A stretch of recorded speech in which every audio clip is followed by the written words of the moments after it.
Hello, good morning students. Now we're discussing 10th class chemistry and your today's topic is refining of the impure metal. तो हम third chapter discuss कर रहे हैं metals and non metals. उसके अंदर extraction of metal का topic आपका चल रहा था. तो बाकी सारे स्टेप्स हमने कर लिए थे. The crushing and grinding of the ore, concentration of the ore, उसके बाद किसी भी ओर को उसकी मेटल ऑक्साइड में कन्वर्ट करना, मेटल ऑक्साइड का रिडक्शन करके मेटल बाहर निकालना. ये 4 स्टेप हम कर चुके हैं.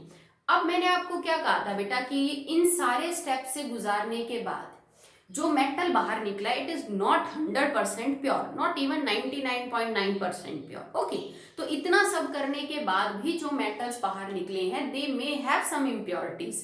तो अब हम फाइनल टचअप देंगे उनको और रिफाइनिंग करेंगे. So what is refining of impure metal? Extracting pure metal from crude metal. ठीक है, क्रूड का मतलब होता है जो थोड़ा खराब है, जिसमें इम्प्योरिटी, जैसे नहीं बोल देते क्रूड ऑयल, कच्चा तेल, उसमें से फिर पेट्रोल डीजल को बाहर निकालना. तो अगर रिफाइनिंग प्रोसेस को मैं बोलूं तो what is this? It is extracting pure metal from the crude metal. जिस मेटल में अभी 2, 4, 5, 7% इम्प्योरिटी रह गई हैं उसमें से प्योर मेटल को बाहर निकालना रिफाइनिंग कहलाया जाता है. ठीक है, रिफाइनिंग में अलग अलग मेथड है, क्योंकि अब तक आपने जितने भी स्टेप पढ़े उन सब के अंदर अलग अलग मेथड थे, डिपेंडिंग ऑन ओर कैसी है, उसके अंदर इम्प्योरिटीज कैसी मौजूद है एंड ऑल दैट. ओके, कुछ इम्प्योरिटी सॉल्युबल है, कुछ इनसॉल्युबल है, लाइटर देन मेटल है, हैवियर देन मेटल है. ठीक है, तो यहाँ पे भी रिफाइनिंग अलग अलग टाइप की हो सकती है डिपेंडिंग अपॉन कि मेटल कौन सा है, उसके अंदर इम्प्योरिटीज किस टाइप की हैं एंड ऑल दैट. कौन कौन सी हो सकती हैं? It can be zone refining. ठीक है, it can be vapour phase refining, it can be vapour phase refining and it can be electrolytic refining. Electrolytic refining, 3 तरह की रिफाइनिंग हो सकती है, मोर देन दैट. ओके, तो these are not in our syllabus. मैं सिर्फ आपको types के नाम बता रही हूँ कि एक ही नहीं है, अलग अलग टाइप की रिफाइनिंग है. जो सबसे अच्छी और सबसे एफिशिएंट है, जिसमें आपको सबसे अच्छे रिजल्ट मिलते हैं, मेटल आपको ज्यादातर कंडीशन में प्योर बाहर मिलेगा, वो है electrolytic refining. Electrolytic word use हो गया, इसका मतलब where it is using electricity. तो इस प्रोसेस को करने के अंदर हम इलेक्ट्रिसिटी का जो है वो यूज करते हैं, दैट्स व्हाई इसका नाम दिया गया है इलेक्ट्रोलाइटिक रिफाइनिंग. ठीक है, इसमें किया क्या जाता है वो सुनिए. सबसे पहले आपके पास एक ऐसा मटेरियल है जिसमें इम्प्योर मेटल है, मतलब यूं समझ लो कि मेटल है पर उसमें 5-7% इम्प्योरिटी है.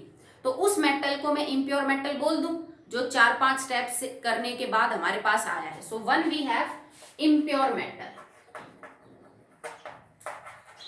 ठीक है, एक आपके पास ये चीज है. अब आप क्या करिए, जिस भी मेटल को आपको प्योर स्टेट में बाहर निकालना है, बाहर से उसका प्योर सैंपल ले लीजिए आप. ओके, एक आपके पास है प्योर मेटल, ये हमें बाहर से लेना है क्योंकि हमारे पास तो फिलहाल इम्प्योर है. ठीक है, ये यूं समझ लीजिए बेटा कि जैसे शेर का शिकार करने के लिए बकरी को फंसाना पड़ता है ना, भाई बकरी की कुर्बानी देनी पड़ती है. एक्चुअली में यहाँ पे तो कुर्बानी भी नहीं देनी पड़ती, आपको सिर्फ एक बार सेट करना पड़ता है. ठीक है, शेर तो खा जाता है बकरी को, तब वो पिंजरे में आता है. यहाँ पे ऐसा कुछ नहीं होगा. आपको एक्चुअली में एक प्योर मटेरियल, थोड़ा प्योर मेटल थोड़ा चाहिए जिसको आपको इम्प्योर मेटल में से बाहर निकालना है. ये खर्च नहीं होगा, हमारा जो प्योर मेटल है ये बाद में हमें यूं का यूं वापस मिल जाएगा. पर इस प्रोसेस को करने के लिए इम्प्योर मेटल के साथ थोड़ा प्योर मेटल हमें रखना पड़ता है. ये आप कम भी रख सकते हो, यूं नहीं बहुत ज्यादा रखो, थोड़ा सा रखोगे तो भी चल जाएगा. ओके, अब आपको करना क्या है, आपको इस इम्प्योर मेटल की एक रॉड बनानी है और उस रॉड को हम एनोड बना देंगे. याद है ना, एनोड कैथोड इलेक्ट्रोड्स होते हैं, पॉजिटिव नेगेटिव टर्मिनल, याद है बेटा? ठीक है, एनोड इज पॉजिटिवली चार्ज. जो पॉजिटिव टर्मिनल है ना उसको हम एनोड बोलते हैं. सेल पे देखा होगा ना, एक साइड प्लेन होती है, एक साइड उठा हुआ होता है, पॉजिटिव नेगेटिव टर्मिनल है वो. और एक आप प्योर मेटल की स्ट्रिप ले लो. मैं स्ट्रिप क्यों ले रही हूँ? क्योंकि मेरे को थोड़ा ही काफी है, ज्यादा की जरूरत नहीं. पतली सी स्ट्रिप प्योर मेटल की, जिस भी मेटल का आप रिफाइनिंग कर रहे हो उसके लिए. ओके, ठीक है, उसकी स्ट्रिप को आप क्या बना दो, कैथोड बना दो. अब कैथोड के ऊपर चार्ज कैसा होता है? नेगेटिव. आपने इम्प्योर मेटल की बड़ी सी रोड, मोटी सी रोड बना दी, वो तुम्हारे एनोड का काम करेगी. उसी मेटल की जिसको प्योर करना है आपको, उसकी पतली सी स्ट्रिप्स आपने क्या ले ली, कैथोड बना दी।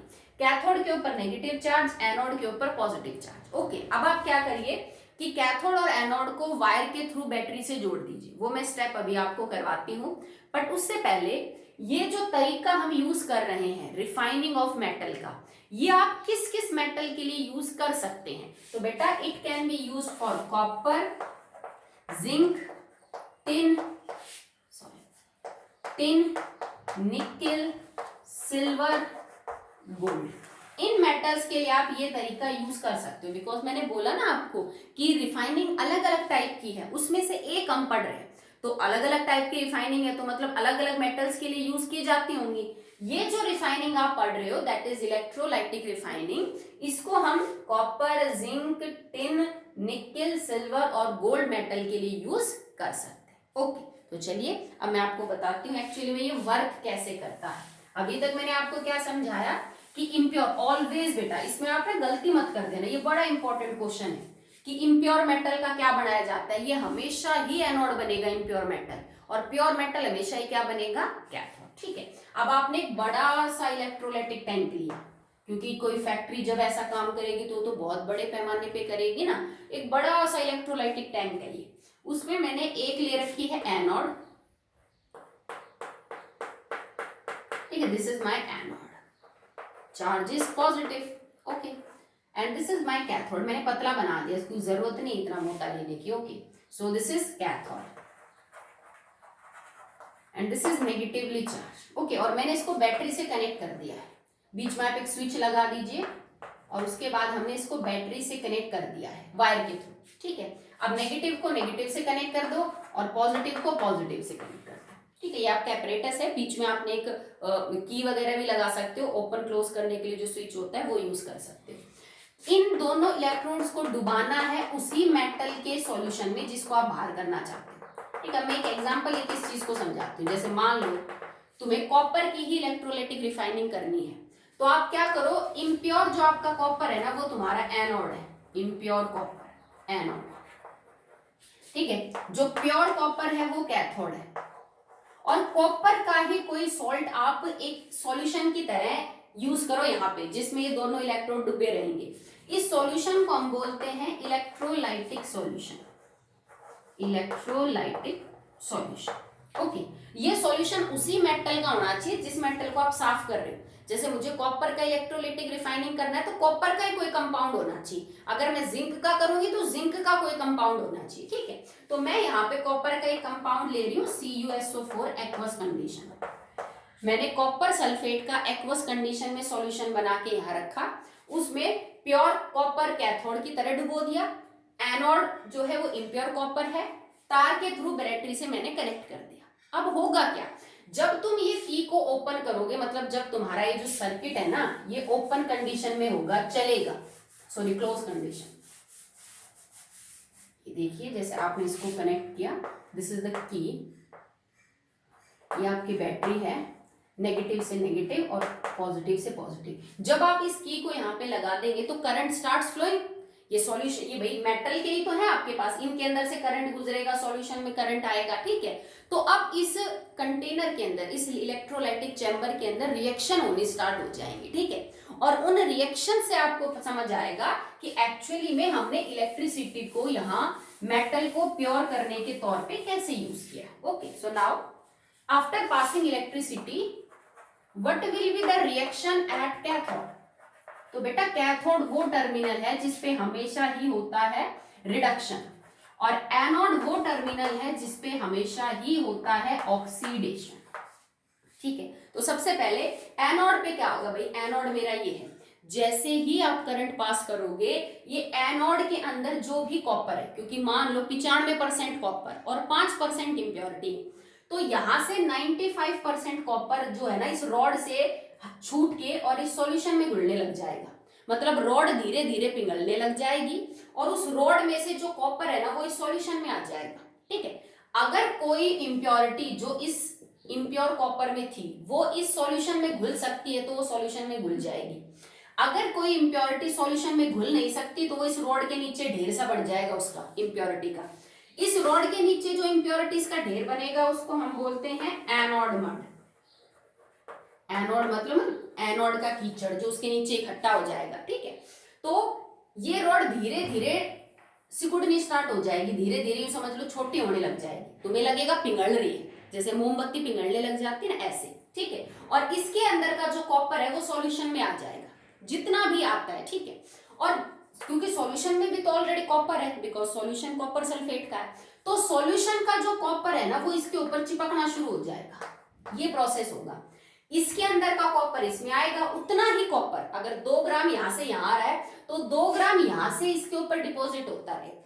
बस यही प्रोसेस चलेगा कि एनोड का कॉपर पिघल के सॉल्यूशन में, सॉल्यूशन का कॉपर कैथोड के ऊपर, ये प्रोसेस लगातार लगातार होता रहेगा। इसका मतलब एक ऐसा टाइम आएगा जब आपकी पूरी की पूरी जो एनोड है वो खत्म हो जाएगी। जो पानी में घुलने सॉल्यूशन में घुलने वाली इंप्योरिटीज है वो सॉल्यूशन में घुल चुकी होंगी, जो नहीं घुल सकी वो नीचे इकट्ठी हो जाएंगी, और इसमें से जो कॉपर है वो सॉल्यूशन में आ चुका होगा। और जितना कॉपर सॉल्यूशन में आया उतना ही कॉपर सॉल्यूशन से इसके ऊपर चिपक चुका होगा।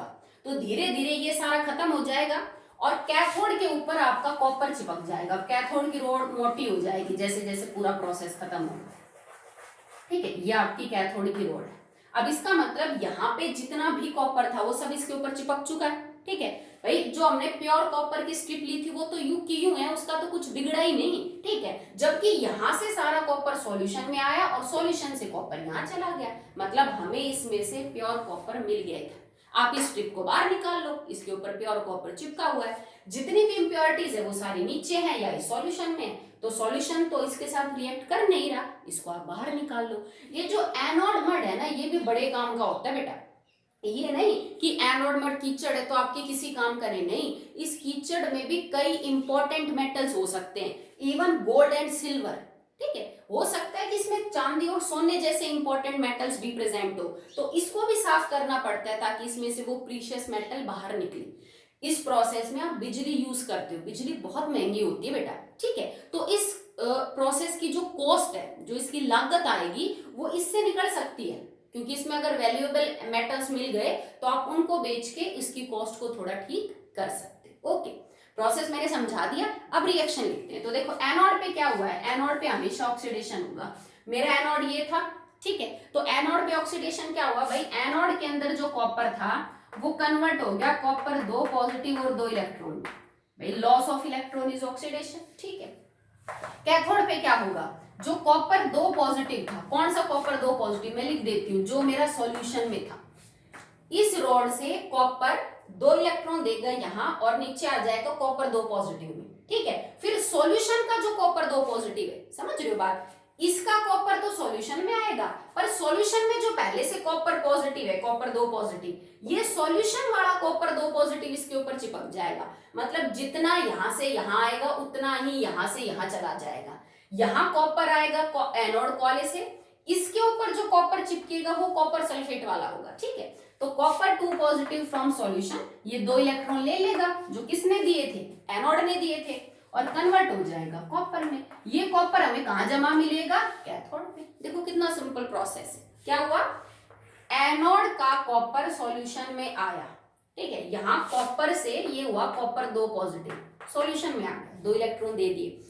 सॉल्यूशन में जो कॉपर 2 पॉजिटिव था, बिकॉज कॉपर सल्फेट का मतलब है कॉपर 2 पॉजिटिव है, यहां से कॉपर 2 पॉजिटिव ने ये 2 इलेक्ट्रॉन लिए और कॉपर बढ़ गया, और ये कॉपर कहां जमा होना शुरू हो गया, कैथोड पे। बस धीरे धीरे इंप्योरिटी सारी इधर बैठ जाएंगी या सॉल्यूशन में मिल जाएंगी, और कैथोड के ऊपर प्योर कॉपर जो है वो जमा होता आपका चला जाएगा, ठीक है। This anode mud is very valuable to us, it may contain silver and gold, ठीक है। तो आप इसको भी साफ करेंगे तो आपको सिल्वर गोल्ड जैसे प्रीशियस जो मेटल है वो आपको मिल जाए, ठीक है बेटा। तो this is electrolytic refining of copper, important है, बाकी सबकी भी हो सकती है इलेक्ट्रोलाइटिक रिफाइनिंग। अब हमने एक्सट्रैक्शन का जो टॉपिक है ना बेटा वो कंप्लीट कर दिया है।